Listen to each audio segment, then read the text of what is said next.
Ward, a stroker. He had a 214 average on these two frames during the week, and that was the lowest average of any of our finalists. He struggled on these lanes. He struggled on play. Actually, he averaged 186 for his 2 games, and so this was a difficult pair for him. But that, that was yesterday. They're not worried about that. Block that out. And he changes balls for the spare. We'll talk a little bit about that. The reason they change balls, Mike, is they go to a ball that has very, very little friction to it, so the ball will slide down the lane. Gives you more of a margin for error.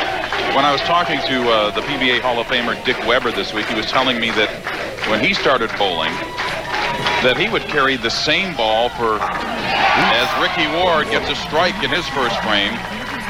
His first couple of years, he used the same ball for 2 or 3 years, and now these guys will go from stop to stop with 10 to 15 balls. Yeah, that was back when Dick Weber first started out in the 50s, 60s. He was using rubber composition bowling balls, and most of the balls were about the same back then, and you could use it for a number of years. And not today. You've got guys here drilling 4 or 5 balls every week to try and combat the conditions. For an early double, Ricky Ward in the second frame. And he got it. He seems to be energized by the crowd, Marshall. Well, and there's no substitute for having a game under your belt. He's already acclimated to the lanes, while Jason Couch is still feeling his way out. Jason Couch, being a pro bowler, is the only job he told me he's ever wanted. Yeah, he's good at it. And another power shot leaves the soft 7-pin. A very good shot, as I'm sure his wife Kelly and daughter Courtney are enjoying watching Daddy at home. Well, take a look at the pin action, Mike. Watch the way the pins are scattering all over the place, going all around the 7-pin, but not able to get over to touch it.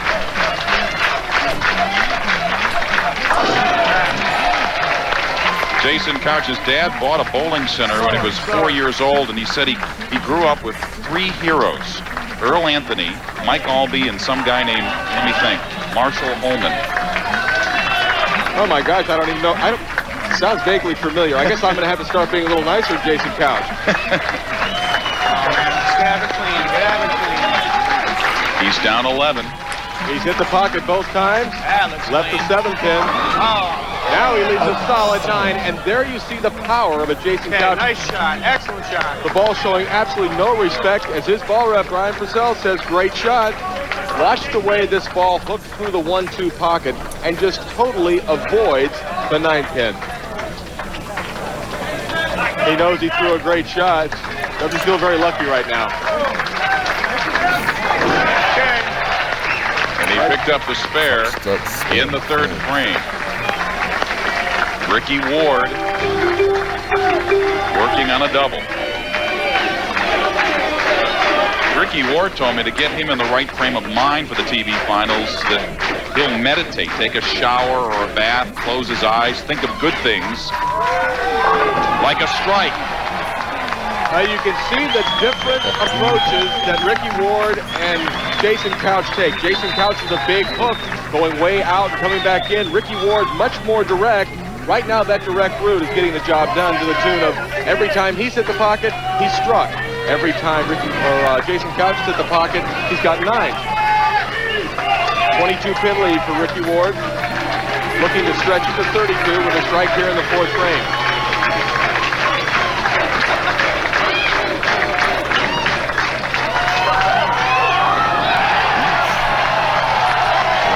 That's 4 for Ricky Ward. They got it going. There's a good look at Brentwood Country Club, and we'll come back to Brentwood after this. 40 years of the PBA Tour, their 2nd year here in Brentwood at the Harvest Park Bowl in Jason Couch. Well, he simply has to get it started right now, Mike. He's down by 32 pins. He has yet to throw his first strike up on lane 18. And there it is. There's a great shot and a little emotion from Jason. He knows it's time to get it started. Brian Purcell, his ball rep, liking that one.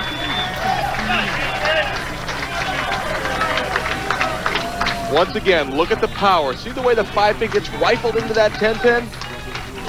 That's a lot of strength. That's right, baby. Give me one of those. Tell me about ball reps and their relationship to these bowlers. They're vital, especially in today's game with all the new kind of equipment. The reactive resin equipment can be very, very volatile. You need to have a ball rep who can put the right ball in your hand. Very much like trying to get a NASCAR ready for a race. You have to have it fine-tuned, get the suspension just right. That's what the ball reps do for the players. So like a crew chief is what you're saying. They are the crew chief. Very important part of the game. To cut the lead to 22 early in the game, but Mike, almost a must strike. And Jason Couch responds. And he seems to have some fans here in Brentwood as Ricky Ward comes up in the 5th frame. This shot is just high flush. Nothing you can say except you'd like to put everyone right there. Ricky working on 4 strikes now. Bowling on lane 18. Another great shot from Ricky. Ricky Ward, as I said earlier, not intimidated. His last title came last year in Taylor, Michigan. Who'd he beat? Some kid named Pete Weber. That's pretty stiff competition.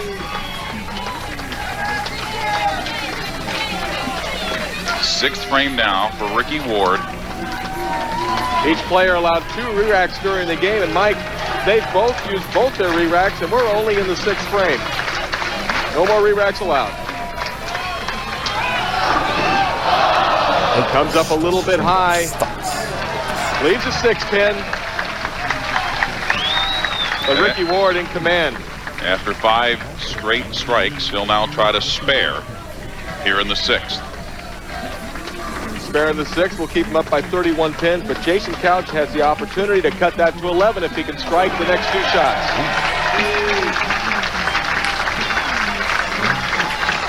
And so the door is open a little bit for Jason Couch, who won his last title in Indianapolis back in 1995. This was your 1992 PBA Rookie of the Year.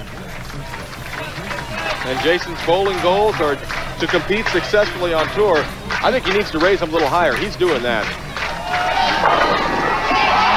Oh yeah, there's one that'll get you pumped up. When you get that power messenger strike like that, I'm telling you, Mike, it energizes you. You can feel it all the way from your feet to your nose. Watch this ball go way left. A lot of power. He slingshots this ball back into the pocket. Messenger tomahawks down the 7-pin. That's a fun way to strike.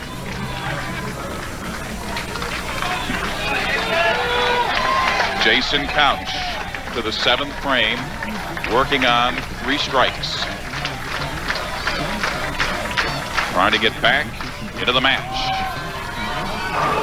And he's way back in the match. He only trails by 11 pins, and he has really got it going right now. The PBA Tour begins today, its 40th anniversary season, and you can get a piece of the action. Our second match of the day, Ricky Ward. He led by as many as 32. His lead down to just 11 pins as he heads to the 7th frame. I don't know if Ricky is more concerned about this next shot or watching them do the wave. I guess the wave has been called off by popular demand. I thought the wave was called off in 1989. Well, we thought so.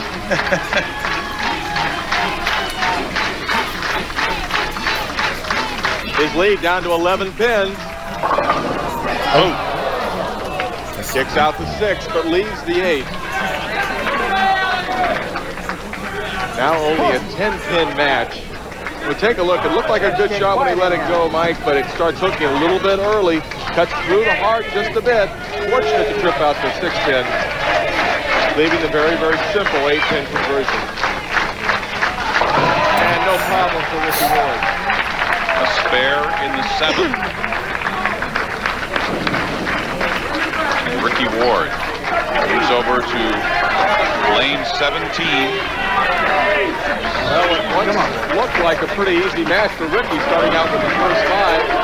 Jason Couch had thrown his first strike to the 4th frame. It's turned out to be a very, very tough match. Up by 10. Oh. Virtually the same shot he threw the previous frame, only this time he knocks the 8 out and leaves the 6. His ball's starting to hook it a little bit higher. He's got to make some kind of an adjustment, whether it be in his speed or moving further to the right on the approach and catching more oil in order to hold the ball in the pocket. And he picks up a spare in the 8. Just barely knocks it down. Don't have to hit too much of it. And so a chance here for Jason Couch. He's working on 4 strikes in the 8th frame. Down by 9 pins, and I think the memories of him averaging 186 on this pair are gone.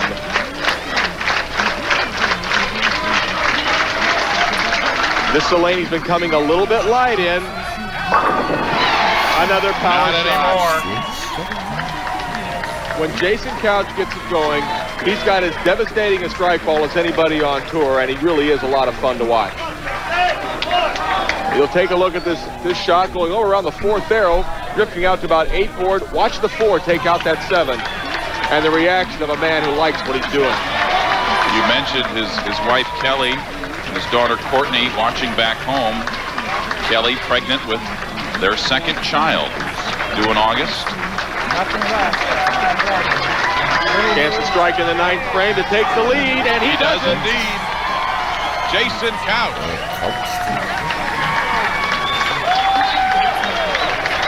Now up by 11. Once again, almost a carbon copy of his last shot. You'll watch the ball drift way left, come back and kick out that 7 pin. As we come back to live action, Ricky Ward answers with a strike in the 9th. Ricky Ward with a possible 257 if he strikes out. Jason Couch can shoot 268, so right now Jason Couch in the driver's seat. He cannot be shut out. Ricky Ward, though, can put some pressure on Mr. Couch. If Ricky Ward were to strike out and shoot 257, it would force Jason Couch to get 2 strikes in the 10th to win. He got it. And there is a possibility of a tie, Mike, and that is one of the things that's changed this year on Pro Bowlers Tour. In the past, a tie was always a 9th and 10th frame roll-off. Not anymore. Right now, it's a one-shot sudden death roll-off. So it's one shot, and if they tie, they do it again. A lot of pressure. Ricky Ward with his 2nd shot in the 10th frame. Chance to go up by 9 pins. He trails by 1 before this shot. Old pocket. Indeed.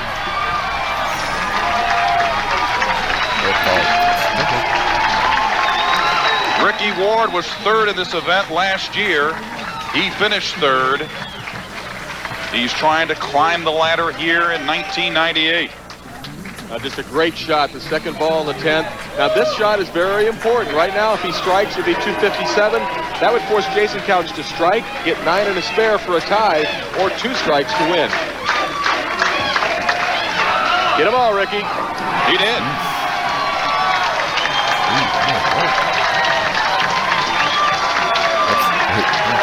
Ricky Ward strikes out, finishes with 4 in a row, winds up with a 257.